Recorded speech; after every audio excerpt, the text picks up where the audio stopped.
Sussex Sharks will head to Durham in the quarter-finals of the Vitality Blast after defeating Middlesex by 31 runs in their final group game in Hove. Put in, the Sharks got off to a sensational start. The returning Luke Wright got things moving with a couple of early boundaries in front of a large and expectant crowd before he left it to Philip Salt. It was his knock on the previous day in Bristol which set up the win after fine work from the bowlers, and this time he did even better. He smashed 3 sixes off 3 successive deliveries, one from Tom Barber and then a couple off James Fuller, to see his team race to 48 after only 3 overs. James Harris came on, but he wasn't treated any differently. More boundaries flowing off the bat of Salt, who reached his half-century off only his 19th delivery. It was electrifying stuff, which had everybody on their feet. Wright was perfectly happy to watch from the non-striker's end as Salt simply tried to hit everything. By the end of 5 overs, he had 62 runs to his name from the 75 on the scoreboard, the only adding his 4th maximum. He then struck his 8th 4 before he was undone by Harris to be held by Fuller after making a magnificent 66 from 25 balls. Thanks to him, the Sharks took 80 runs from the power play. Naturally, things calmed down with that dismissal before Laurie Evans tried to get things moving once again. He and Wright were making the most of the good batting conditions against a side who was certainly low on confidence after a somewhat dismal campaign. Barber was especially expensive, the Sharks with 139 runs on the board after a dozen overs. Wright eased to his 41st T2050 to go with his 7 tons, but the boundaries suddenly dried up a bit. The Sharks skipper wanted a big last few overs, but instead he lost Evans, who found Owen Morgan off Fuller, the batsman, out for 36 and 185 for 2. Delray Rawlins followed next ball, a catch for debutant Martin Anderson.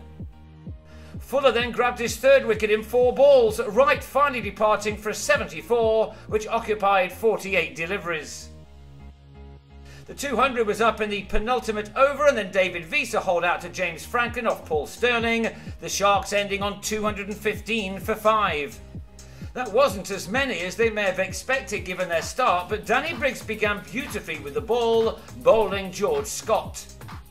But the 2nd over, delivered by T-Mal Mills, cost 24 runs, Sterling dispatching the paceman for a 4 off a no ball and then 2 successive sixes to quieten the home support. Jofra Archer was also expensive, John Simpson going big off him, the batsman knowing that nothing short of a rapid start would do. Simpson was very quickly into his stride, and 2 more maximums in the 4th over from Visa had Middlesex just where they wanted to be. The power play certainly belonged to the visitors. Another big hit from Simpson, having both he and Sterling into the 40s with 90 runs already knocked off. Simpson was playing the innings of his life, his 50 arriving off only 21 balls soon after he struck his 5th 6. Sterling was at his half-century from 26 deliveries, and a shock was on the cards, especially when Will Beer, in for the unavailable Rashid Khan, was then smashed over the rope by both batsmen, who took their partnership to 122, those runs coming off just 50 balls. It was ended when Beer exacted his revenge by removing Sterling for 58. More wickets were needed, however, and Beer did just that in his next over. Salt with the catch as Simpson departed for 62. Game on. Middlesex then hit the buffers until Morgan supplied this much-needed maximum, the target down to 58 off 6. Then, this huge moment, Morgan coming back for a 2nd, was run out by the bowler Briggs, gone for 16 as the tension increased.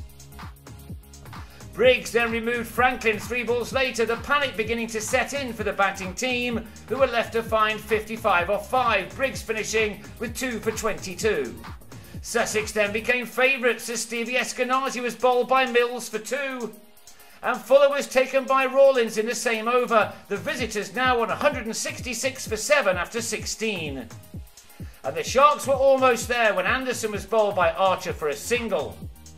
The game was done by the time Chris Jordan knocked Nathan Souter's stumps back, and the celebrations for the home team could start when Jordan finished the game off. Next ball, Middlesex all out for 184. That meant a win by 31 runs and a third place finish in the South Group above Gloucestershire, meaning a trip to Durham in the quarters. For Middlesex, this was yet another match which slipped away.